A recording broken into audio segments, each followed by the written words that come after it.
आज हमारे पास जो कहानी है वो किसी हिमालय में बैठे योगी की नहीं है। नहीं, बिल्कुल नहीं। ये कहानी है एक मनोवैज्ञानिक, पत्रकार और स्कॉलर डॉक्टर प्रवीण तिवारी की। और ये शुरू होती है एक सुपर हीरो बनने की जिद से। सुनने में अजीब लगता है ना? हाँ, हमारे पास उनके एक इंटरव्यू के कुछ हिस्से हैं और आज हम ये समझने की कोशिश करेंगे कि एक 4 साल के बच्चे की वो चाहत आज की भागदौड़ भरी जिंदगी में आत्मिक जागरण का रास्ता कैसे बन सकती है। बिल्कुल। और ये चर्चा इसलिए भी जरूरी है क्योंकि हम सब अध्यात्म को अक्सर कुछ बहुत मुश्किल और रहस्यमयी चीज समझ लेते हैं। सही बात है। लेकिन डॉक्टर तिवारी के अनुभव हमें ये दिखाते हैं कि शायद इसके सबसे गहरे राज हमारी रोजमर्रा की जिंदगी में ही छिपे हैं। जैसे सुबह की सैर में, रात को सोने से पहले के कुछ पलों में, हमारे रिश्तों में। हम बस इसी पहेली को सुलझाने की कोशिश करेंगे कि दुनिया में रहते हुए दुनिया से अनासक्त कैसे रहा जाए। तो चलिए शुरू करते हैं। कहानी की शुरुआत होती है जब डॉक्टर तिवारी सिर्फ 4 साल के थे। उन्होंने अपनी नानी से कहा कि उन्हें सुपर हीरो बनना है। अब कोई और होता तो शायद हंस देता, पर उनकी नानी ने उन्हें तुलसी की माला दी और एक छोटा सा शिवलिंग दिया और कहा बेटा रोज ओम नमः शिवाय का जाप करो, तुम सुपर हीरो बन जाओगे। एक बच्चे का विश्वास। हाँ, और मुझे जो बात सबसे ज्यादा हैरान करती है वो ये है कि 42 साल बाद भी वो आज तक उस मंत्र का जाप कर रहे हैं। ये कैसे मुमकिन है? ये इसलिए मुमकिन है क्योंकि इसकी शुरुआत तर्क से नहीं हुई। हाँ। इसकी शुरुआत हुई एक बच्चे के सरल और अटूट विश्वास से। बच्चे का मन सवाल नहीं करता है ना। हाँ। वो बस मान लेता है। और शायद यही आध्यात्मिक यात्रा का पहला और सबसे शक्तिशाली कदम होता है। पर इसे इतने सालों तक बनाए रखना। हाँ, और जो बात इसे और भी दिलचस्प बनाती है वो ये है कि डॉक्टर तिवारी ने इस अभ्यास को किसी पूजा घर तक सीमित नहीं रखा। तो फिर उन्होंने इसे अपनी सुबह की सैर के साथ जोड़ दिया। ओहो। यानी जो काम वो पहले से ही कर रहे थे उसी में मंत्र को शामिल कर लिया। मतलब आध्यात्म के लिए अलग से कोई समय निकालने की जरूरत नहीं है, बल्कि अपने मौजूदा रूटीन में ही उसे ढाल लेना है। बिल्कुल, यही इसका सार है। ये एक तरह से हैबिट स्टैकिंग जैसा है। आदत बनाना। हाँ, आप अपनी एक आदत के साथ दूसरी को जोड़ देते हैं।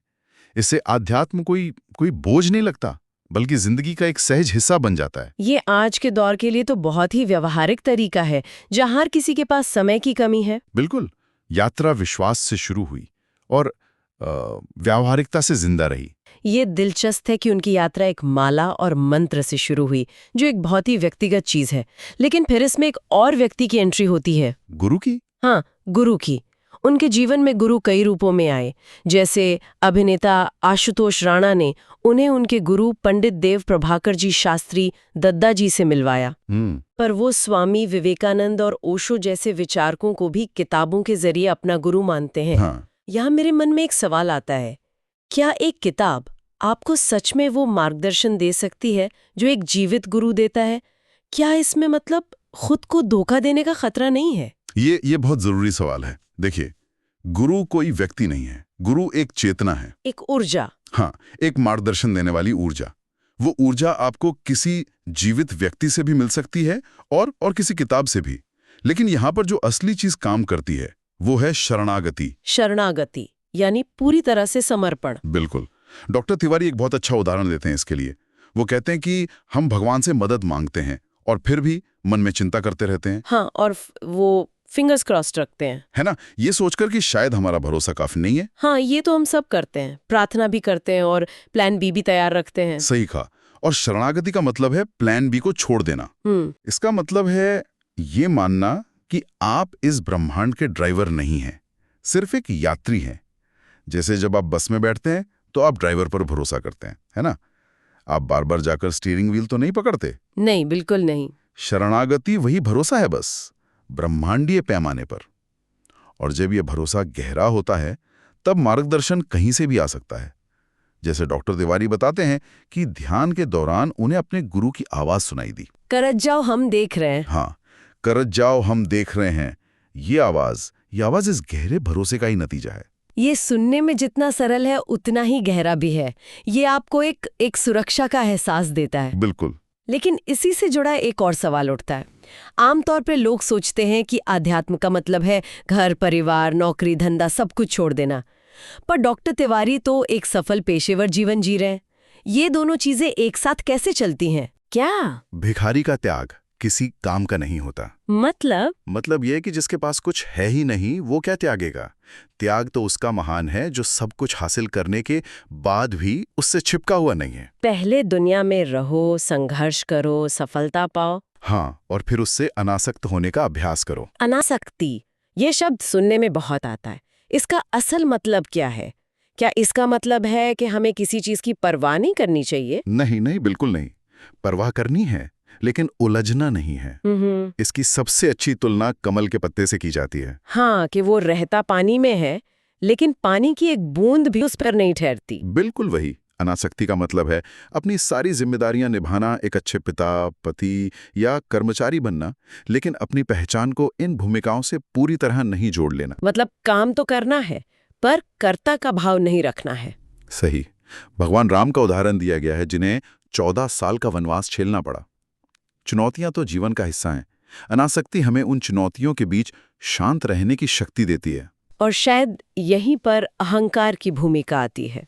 डॉक्टर तिवारी कहते हैं कि अहं का मतलब तो सिर्फ मैं होता है, लेकिन जब ये कार यानी आकार से जुड़ जाता है, तब ये अहंकार बन जाता है। हाँ, जैसे मैं लेखक हूँ, मैं पत्रकार हूँ। बिल्कुल। उन्होंने एक ऐसे फिल्म स्टार का उदाहरण दिया जिनका दौर चला गया है, लेकिन वो अब भी उसी मैं स्टार हूँ वाली पहचान को पकड़े हुए हैं। और इसी वजह से दुखी रहते हैं। बिल्कुल।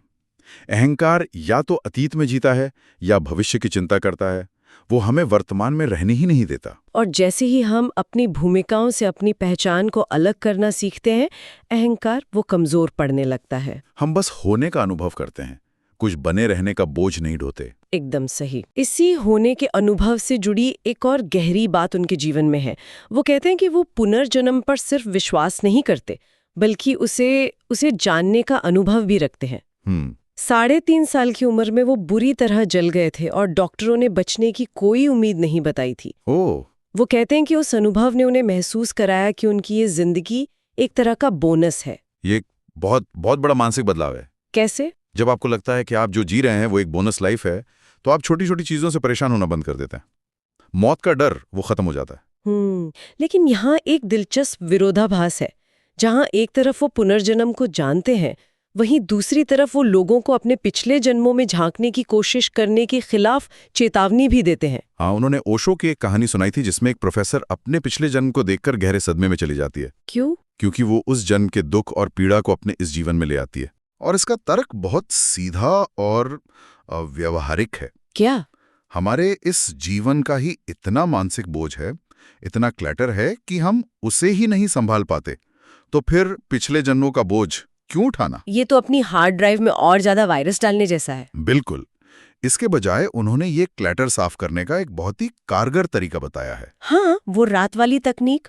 उन्होंने कहा कि रात को सोने से पहले बस कुछ पल ये कल्पना करें कि आज आपके जीवन का अंत हो गया है। सब कुछ यहीं छूट गया, आपकी चिंताएं, आपकी उपलब्धियां, आपके झगड़े, सब कुछ। और जब आप ये करते हैं तो आपको अचानक समझ आता है कि पूरे दिन में जो कुछ भी हुआ उसमें से 99% चीजें कितनी व्यर्थ थीं। क्या जरूरी था और क्या सिर्फ कचरा। हाँ।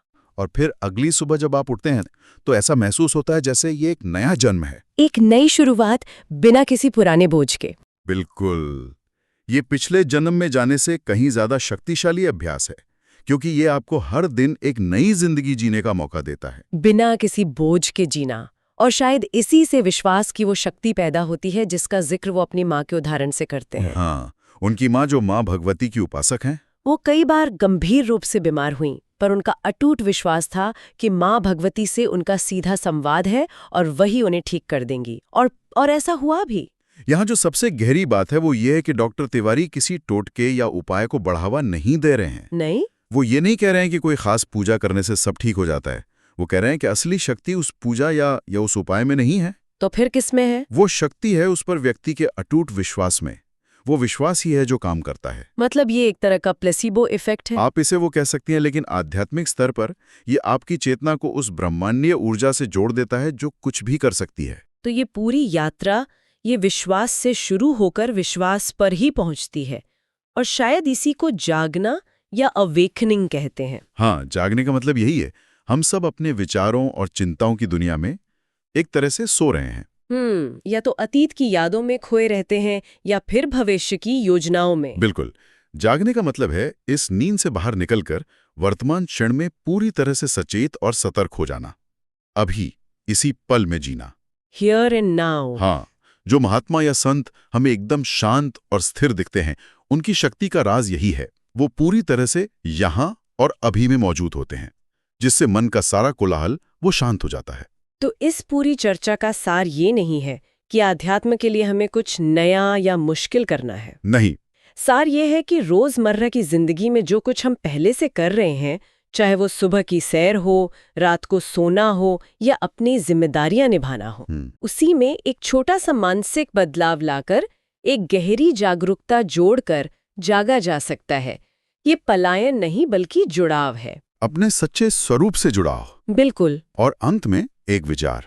स्रोत में ये कहा गया है कि हर इंसान के भीतर वही शक्तियां मौजूद हैं जो किसी भी महान आत्मा, किसी भी ईश्वर में रही हैं। हाँ। हम बस अपनी 5 इंद्रियों आंख, कान, नाक, जीभ, त्वचा के जाल में उलझे हुए हैं। तो सोचने वाली बात यह है कि अगर सारी शक्तियां और सारा आनंद हमारे भीतर ही है, तो हम उसे बाहर की दुनिया में क्यों खोज रहे हैं? और क्या हमारी ये 5 इंद्रियां हमें दुनिया दिखा रही हैं या हमें उस परम सत्य को देखने से रोक रही हैं, जो ठीक हमारे सामने, हमारे भीतर ही मौजूद है?